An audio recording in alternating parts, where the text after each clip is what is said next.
Hello guys! Magandang hapon sa inyo lahat. This is your guest Mama Sigrid channel, a Fitiller Uzo Matarder. So ngayong hapon na to, tignan natin yung sabihin sa iyo ng ating mga gabay. So this is a weekly gabay for the month of June 8 hanggang June 14 for the sign of Scorpio. So Scorpio, welcome sa my channel. Ano kayang messages, advices, and spirit guides ang ating masasaga for today's video?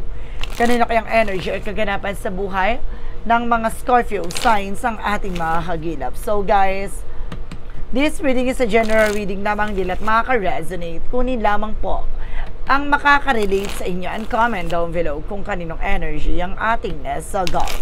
But of course, don't forget to like and subscribe my channel and hit notification bell for more videos update. Because maraming salamat po sa mga walang sawang pagsuporta sa aking channel.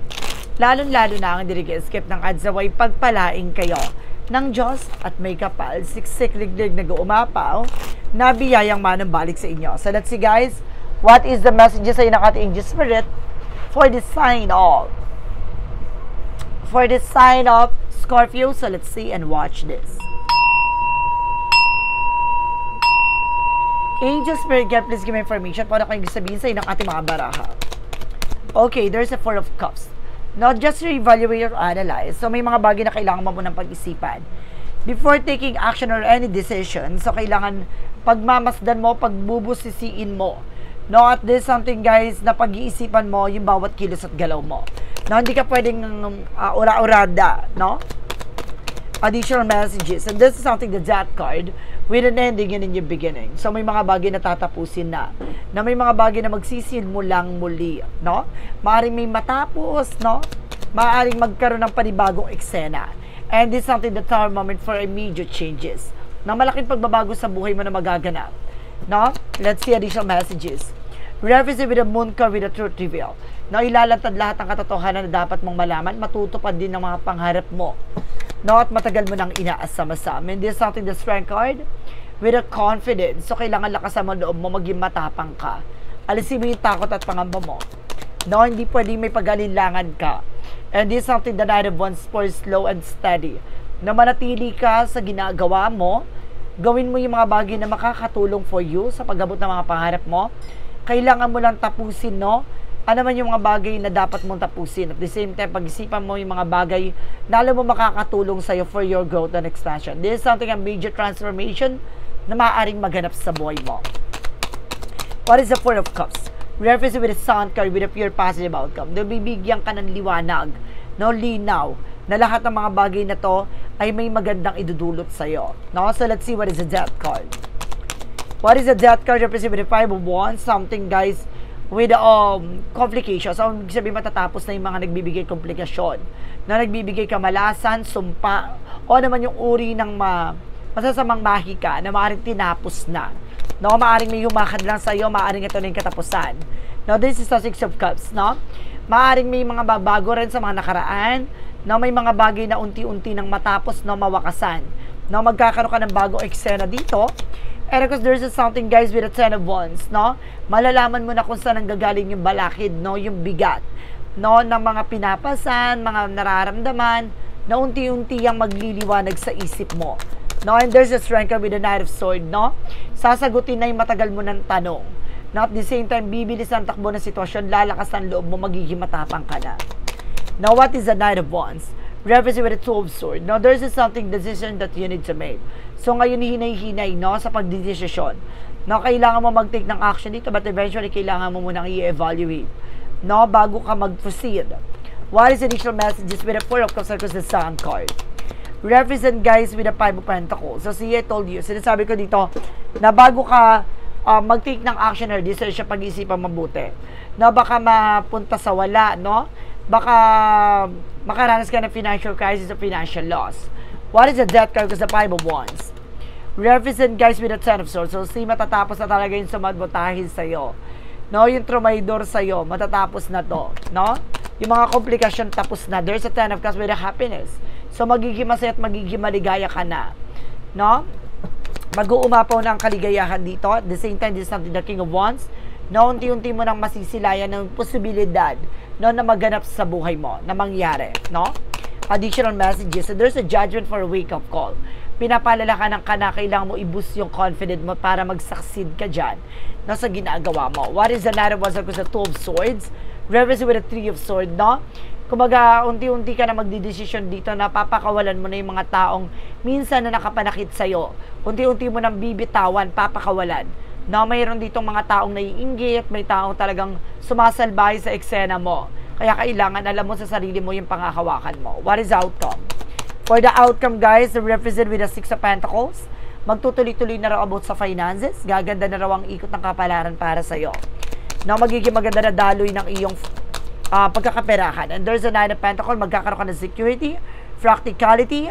So, ngayon na mas lalo ka mas magiging maingat na, no, sa pag i-invest or either sa paghahawak ng finances, no, mas magiging mas mauta ka na ngayon. And there's a Seven of Pentacles with a harvest moment. Haani ka na, no, ng mga pinaghirapan mo. No, may mga pagbabago na ganap, but definitely, kumbaga, mauuwi to sa kaligayahan, no, kaayusan. And this is something, guys, with a pinch of being curiosity. So, kailangan tuklasin mo. Alamin mo pa yung mga bagay na makakatulong sa'yo. Lagi mong titignan yung magiging posibilidad. No, look at the bigger picture, no? Tignan mo na malaki na yung pagbabago, no? Sa sitwasyon mo at ang layo-layo na sa dating ikaw. At the same time, guys, there's something the lovers connected with your love life. You need to pay attention. Pagdating sa relasyon, no, mag-pay attention ka. Additional messages at the same time, this is something Page of Cups. Listen to your intuition. Tama ka ng hinala, tama ka na nararamdaman, no? May iba yung kutob, no? Iba yung instinct mo kapag itong tao na to, iba yung ano mo nararamdaman mo sa kanya, no? Parang merong lihim na inggit to, or maaring itong tao na to ay maaring malaki pala yung galit sa'yo, no? Kaya kailangan maging aware ka dyan. Kung pag ganun, unti-unti kang kumbaga dumistansya, no, sa mga tao na yan.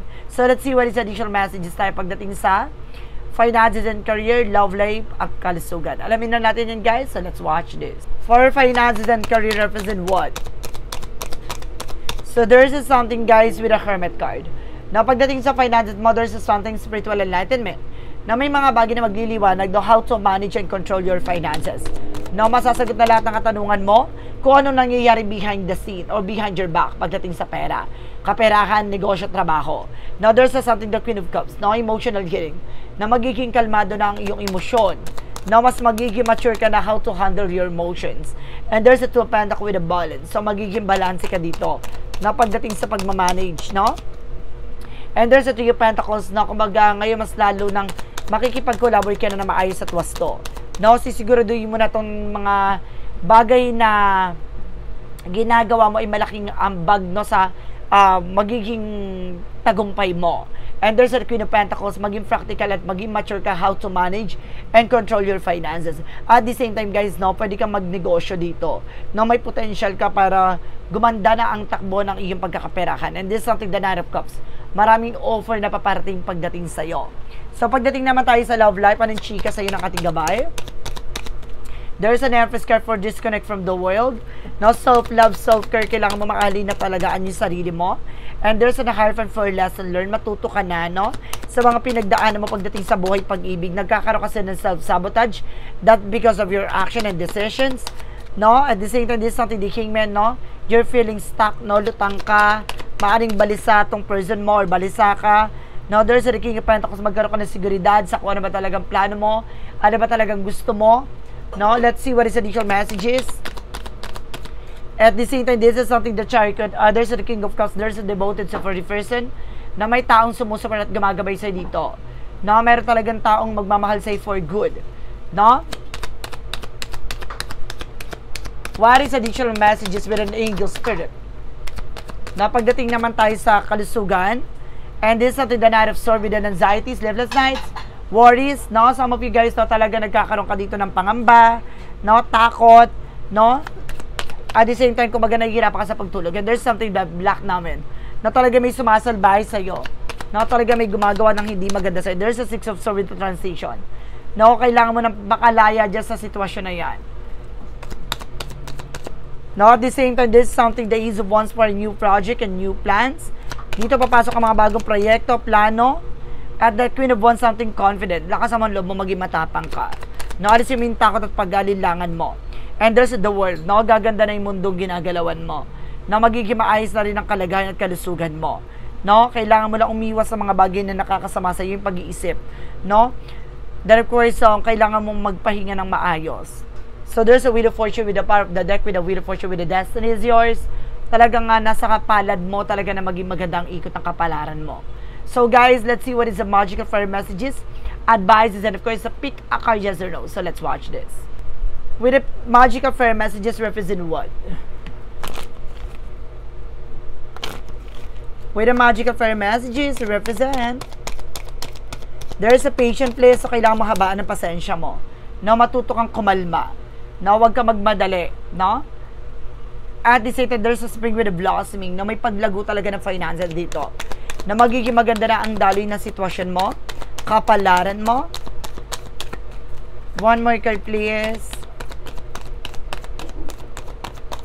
At the same time, there's something assertiveness. No, dapat alam mo sa sarili mo yung grounds mo.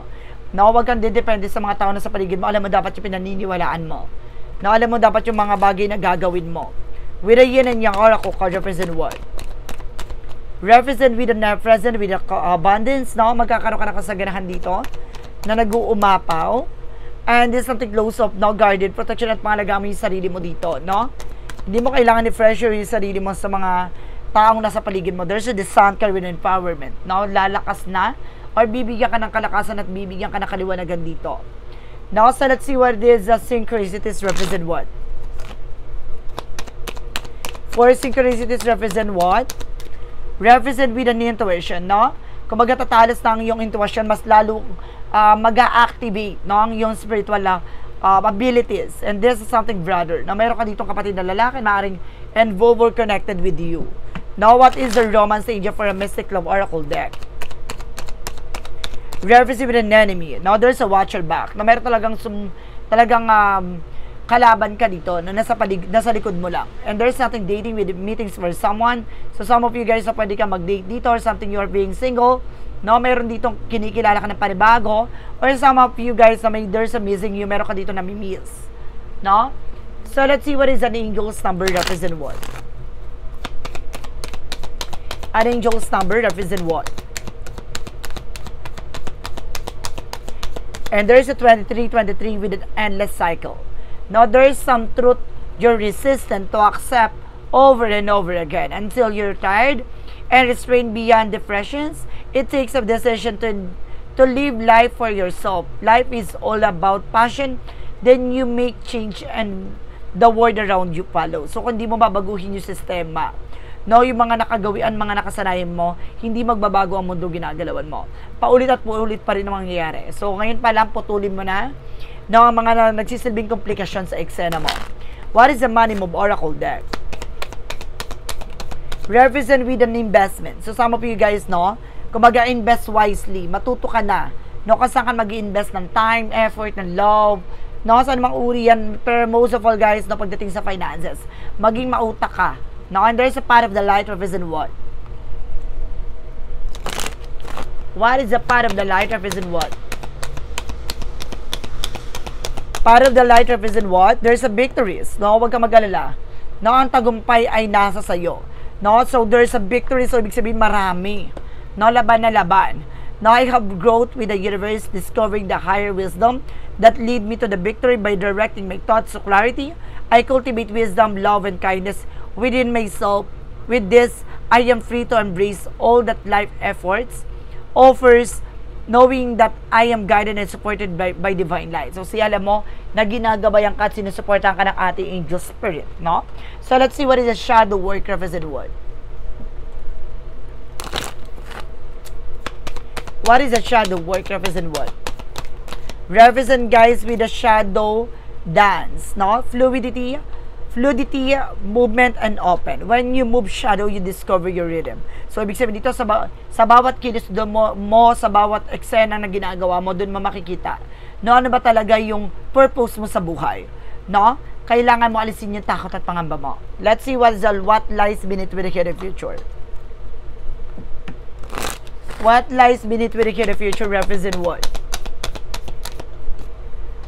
And there's a bag and boo. Talagang binibigyan ka ng senyales dito na kailangan mong mag-take ng action na parang naaring nagtutulungan or kailangan mo nang magtutulungan dito sa situation na to. no? So let's see what is the clarifying for love situation.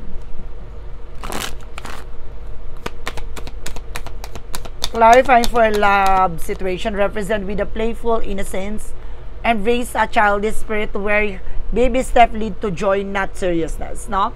Kumbaga, kailangan harutin mo, lambingin mo yung person mo, ganon. So there's a clarifying for life situation.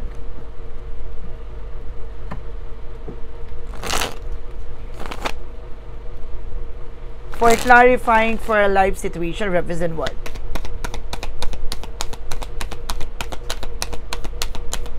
Represent, guys, with the release and renew. Embrace the flow of letting go to welcome renewal, allowing new energy to shape your path. No, talagang binibigyan ka ng kumbaga pagkakataon na pakawalan mo na. No, at tanggapin mo yung mga bagay na dumarating sa buhay mo, no? Kailangan mo nang baguhin, no? At kailangan mo tanggapin yung pagbabago sa buhay na mangyayari sa iyo. At kumbaga kailangan mo rin mabago yung mga nakagis na nakagawian mo. No? So let's see what is yes or no pick a card. So let's watch this. So let's see what is a pick a card, yes or no.